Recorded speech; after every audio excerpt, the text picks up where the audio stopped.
Ryan Reynolds here for, I guess, my 100th Mint commercial. No, don't. No. I mean, honestly, when I started this, I thought I only have to do like 4 of these. I mean, it's unlimited premium wireless for $15 a month. How are there still people paying 2 or 3 times that much?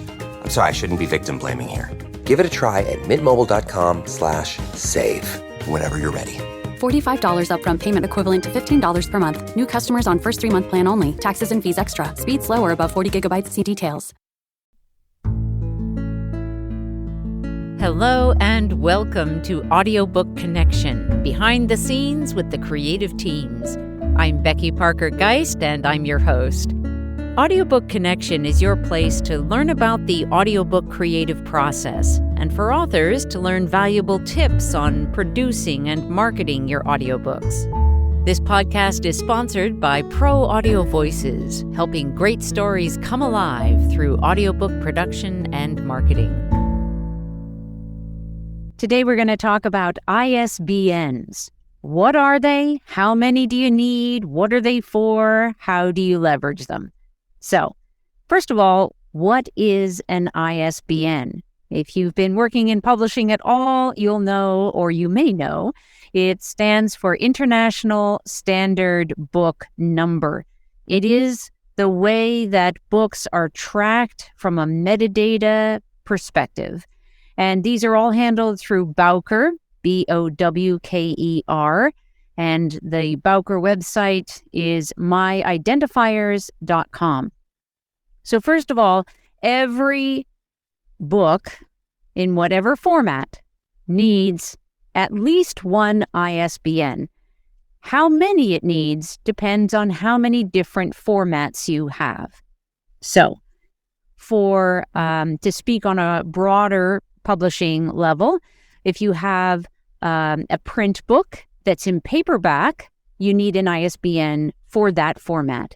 If it's also in hardcover, you need a different ISBN for that. With an ebook, you likewise need another ISBN. If you have an enhanced ebook, and most often those are enhanced where you have an image, say like a children's book where there's a read-along feature, that's a common kind of enhanced ebook, that requires yet another ISBN. And for audiobooks, our world, you need 2 different ISBNs unless you are only submitting through ACX. So here's why that is and which one you should prefer. So with ACX, because they are only distributing through Audible and through iTunes, but with a special agreement, they have their own numbering system. You may have seen in Amazon that you have ASINs. Those are Amazon numbers, and they apply within their ecosystem. They apply a number to each of your projects. When you're doing a print book through KDP Print, for example, you are able to enter your own ISBN numbers. With ACX, you are not. You're not given that option. And so it's actually one of the things that I find as a negative that is for using the ACX system is because you're not given that opportunity to connect your different audiobooks through your metadata online. So we distribute through Authors Republic, where you do have the opportunity and you need 2 ISBNs. So one of those ISBNs is for audiobook retail and the other is for audiobook library. Now they're both the same format. They're both downloadable. And so if you're entering your information on Bowker, and we'll have we can do a separate tutorial on that. But if you're entering it on Bowker, you would be looking at the 2 entries would be pretty much identical, except that one is going to be used for library and one for retail. I can't actually speak to why they pull those apart. That's at a whole other level of operations that we're not a part of. But we do know that for the audiobook distribution, we need to supply those 2 distinct numbers. Now, let's get to how to get your ISBNs and what to do about them. The only place that you can get ISBNs, really, is through Bowker. If you're buying them under your own name and imprint, there are, as there is through KDP and other publishing services, where they may offer you a free ISBN, one or more. In Authors Republic, they'll offer as an option, you can take 2 free ISBNs from them. What that means is that your audiobook will show up on the various retail platforms as published by Authors Republic. So what's better for you is, as an author, is if your ISBNs pull in the information showing that, in fact, you or your imprint are the publisher. Now, you might ask, well, why does that really matter? And the simple answer to that is, the more cohesive your information is online, the more cohesive your metadata is, the better off for you. It increases your visibility, your discoverability. It makes more sense in an online perspective to have all your metadata connected rather than looking like it's being published by, like, this format's published by Amazon, this one's published by Audible, this one's published by someone else. Instead, it pulls it all together, showing that, in fact, you are the publisher. You are the manager of the information for your book. So one of the best ways to move forward then is to actually go to Bowker and buy a block of ISBNs. Typically, for most of our clients, they're already going to be publishing in, or have published in, print and ebook, and ideally they would have already done this and have typically some leftovers because usually you buy them in a block of 10.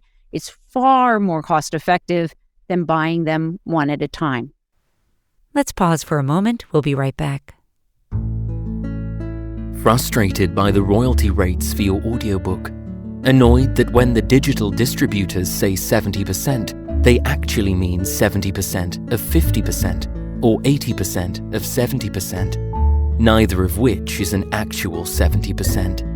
Wishing there was a way to cut out or at least shrink the middleman. Yet, you want your audiobook listeners to have a smooth and positive experience, and a direct download sale from your website won't deliver that.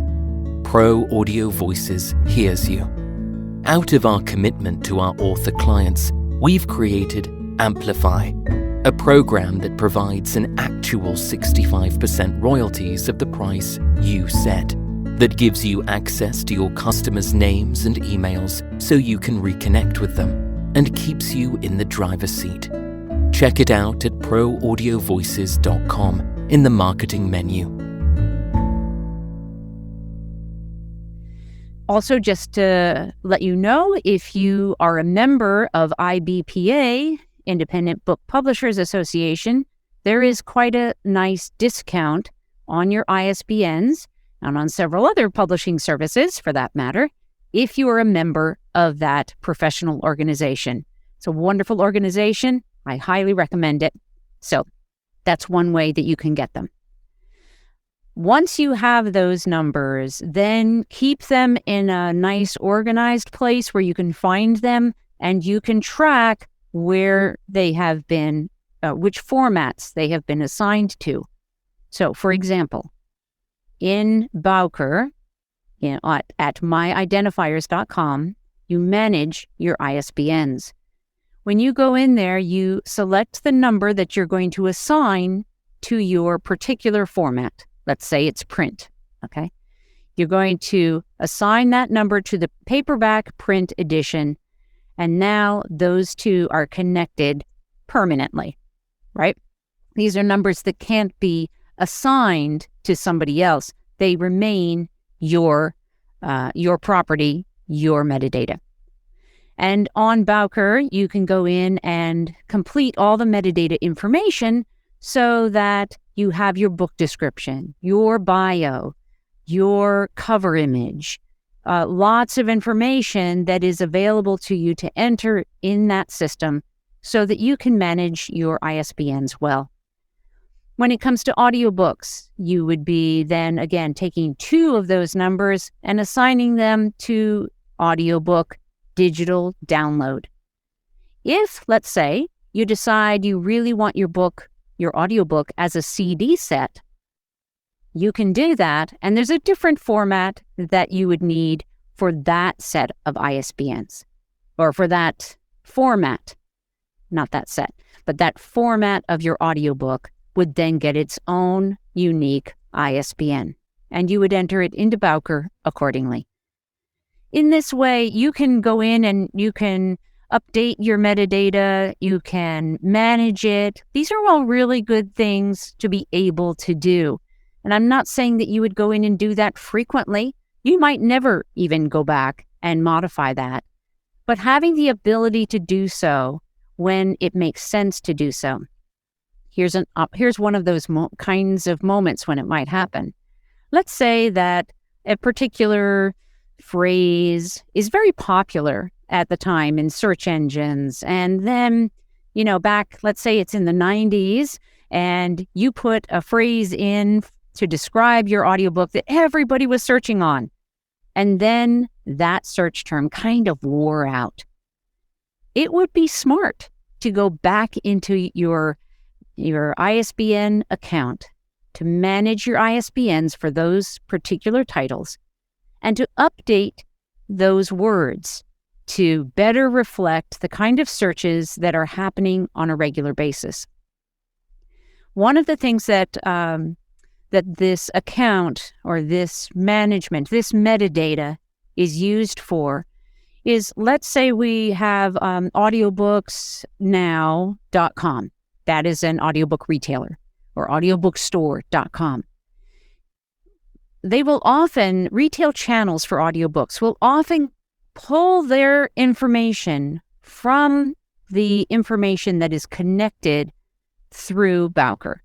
So they're actually pulling that information to then use on their posts for your audiobook. So it's really important to have that information filled in. It makes it much easier for them. In that metadata is also included your suggested retail price. That doesn't mean that they will necessarily choose to sell it for your suggested retail price. No retailer is bound by that, at least none that I'm aware of. You can suggest prices, but they're not bound to those. So if you see your audiobook being sold at a price that was not what you said you wanted it to be sold for, don't be upset. Don't worry about it. The good news is they're out there trying to sell your audiobook, and that's a good thing for you. So I think that pretty much covers it for ISBNs. And if you have any questions about this, please reach out to us. We're available at proaudiovoices.com. And we always love hearing from our followers and our fans and being of service. Have a great day. Thanks for joining us for Audiobook Connection, behind the scenes with the creative teams. Please take a moment to subscribe at audiobookconnection.com. The podcast is sponsored by Pro Audio Voices, helping great stories come alive through audiobook production and marketing. Learn more at proaudiovoices.com. Again, thanks for being with us, and please join us next week.